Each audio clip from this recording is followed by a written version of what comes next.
जिस क्षेत्र में भारतवर्ष कभी नहीं गया था, वह टूल्स इस्तेमाल किए गए और अपने आप में भारत के लिए ये बहुत बड़ी बात है। बहुत बड़ी बात है कि इंडस वाटर ट्रीटी को रोका गया, 20 से अधिक देशों का समर्थन, आतंकवाद के खिलाफ एक निर्णायक हमले की तैयारी और 6 और 7 मई 2025 उस रात निर्णायक हमला होता है आतंकवाद के ऊपर। सभी जानते हैं कि 9 आतंकवादी ठिकाने जो POJK में थे और पाकिस्तान में थे, उन्हें ध्वस्त किया गया। यह ऑपरेशन सिंदूर एक बहुत बड़ा दायरा तय करता है।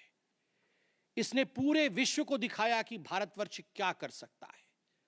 ऑपरेशन सिंदूर ने दिखाया कि केवल LOC नहीं, इंटरनेशनल बॉर्डर के पार जाके भी भारत पाकिस्तान के अंदर किसी भी टारगेट को प्रिसाइसली उस पर हमला कर सकता है और आतंकवाद के खौफ को समाप्त कर सकता है। इस पूरे ऑपरेशन का लक्ष्य क्या था, इसे समझने की आवश्यकता है। लक्ष्य क्या था? क्या हमने लक्ष्य की पूर्ति की? What was the aim of operation Sindoor? Did we achieve what we aimed for? क्या लक्ष्य था? नंबर 1 लक्ष्य था आतंकवादी ठिकाने जो दूर दराज इलाके में हैं पाकिस्तान में, जहां आज तक कोई नहीं पहुंच पाया, जहां आज तक पाकिस्तान के आतंकवादियों को लगता था कि वो सुरक्षित हैं, वहां तक पहुंचना यह लक्ष्य था। दूसरा लक्ष्य था आतंकवादियों को ढेर करना, मार देना। तीसरा लक्ष्य था इन टारगेटों को जमींदोज करना, उन्हें मिट्टी से मिला देना। चौथा लक्ष्य था इस पूरे काम को करते हुए कोई भी सिविलियन, उसके ऊपर किसी प्रकार से कोई इंजुरी नहीं होना। और अंतिम लक्ष्य था किसी प्रकार के मिलिट्री, जो पाकिस्तान का मिलिट्री या सैन्य बेस हो, उसके ऊपर हमला नहीं करना। अर्थात ये लड़ाई आतंकवाद के खिलाफ थी। यह लक्ष्य था ऑपरेशन सिंदूर का। This was a fight against terrorism and terrorists. क्या हम लक्ष्य को पा पाए? आप देखिए, जब यह हमला हुआ तो 9 ठिकाने ध्वस्त हुए, उनमें 5 POJK में थे, पाक ऑक्यूपाइड जम्मू कश्मीर में, और 4 पाकिस्तान में थे। सबसे बड़ी बात है, पहली बार पंजाब प्रोविंस, जो कि पाकिस्तान का एक बहुत स्ट्रेटेजिक लोकेशन है, पंजाब प्रोविंस उनका हृदय है पाकिस्तान का, उसके अंदर भारतवर्ष घुस करके आतंकवादियों का सफाया करता है। यह अपने आप में छोटी बात नहीं है। This is a big achievement as far as Operation Sindoor is concerned. Lashkar-e-Taiba, Jaish-e-Mohammed, Hizbul Mujahideen, इनके ठिकाने ध्वस्त होते हैं। और मैं यहां वो नाम पढ़ना चाहूंगा। ये जो 9 नाम है, 9 आतंकवादी ठिकाने, मैं आज देश से अपील करना चाहूंगा, तमाम भारतीयों से अपील करना चाहूंगा कि ये नाम हमें स्मरण करना है। आने वाले 100 वर्षों तक हमें इन नामों को याद दिलाते रहना है, दोहराना है। जब भी आतंकवाद सर उठाए तो हमें ये चित्र दिखाने हैं कि तुम्हारा क्या हश्र किया था ऑपरेशन सिंदूर ने, भारत की सेना ने, भारत की राजनीतिक इच्छा शक्ति ने और भारतीयों ने। इसलिए मैं नाम पढ़ना चाहूंगा। सवाई नाला कैंप मुजफ्फराबाद, जो POJK में है, 30 किलोमीटर दूर है LOC से, उसे ठिकाना लगाया गया। लश्कर-ए-तैयबा का ट्रेनिंग सेंटर था।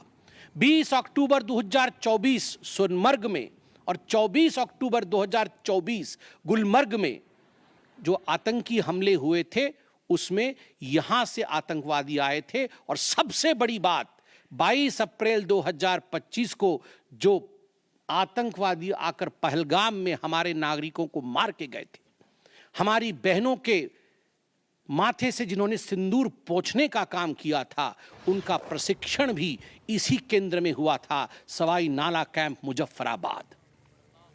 सैयदाना बिलाल कैंप मुजफ्फराबाद, ये जैसे मोहम्मद का ट्रेनिंग सेंटर था, ये दूसरा कैंप जो ध्वस्त हुआ।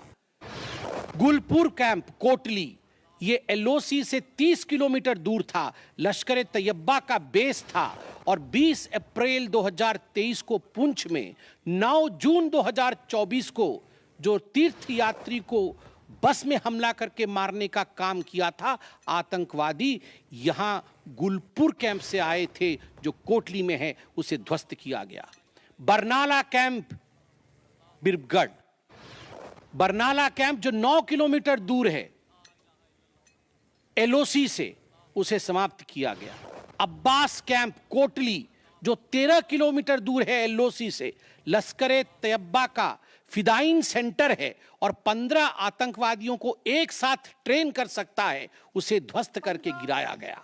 टेररिस्ट को ट्रेन करने की। सरजाल कैंप सियालकोट अंतर्राष्ट्रीय सीमा से 6 किलोमीटर दूरी पर है, इंटरनेशनल बॉर्डर से। सांबा कठुआ के सामने है और मार्च 2025 में जम्मू और कश्मीर पुलिस के 4 जवान शहीद हुए थे। उनको मारने का काम इन्हीं आतंकवादियों ने किया था जो सरजाल कैंप से आए थे सियालकोट के। उस कैंप को ध्वस्त कर दिया गया। महमूना जाया कैंप सियालकोट जो कि 12 से 18 किलोमीटर इंटरनेशनल बॉर्डर से दूर है, मैं एलओसी की बात नहीं कर रहा हूं, इंटरनेशनल बॉर्डर से, और हिजबुल मुजाहिदीन का अड्डा है, बहुत बड़ा कैंप है।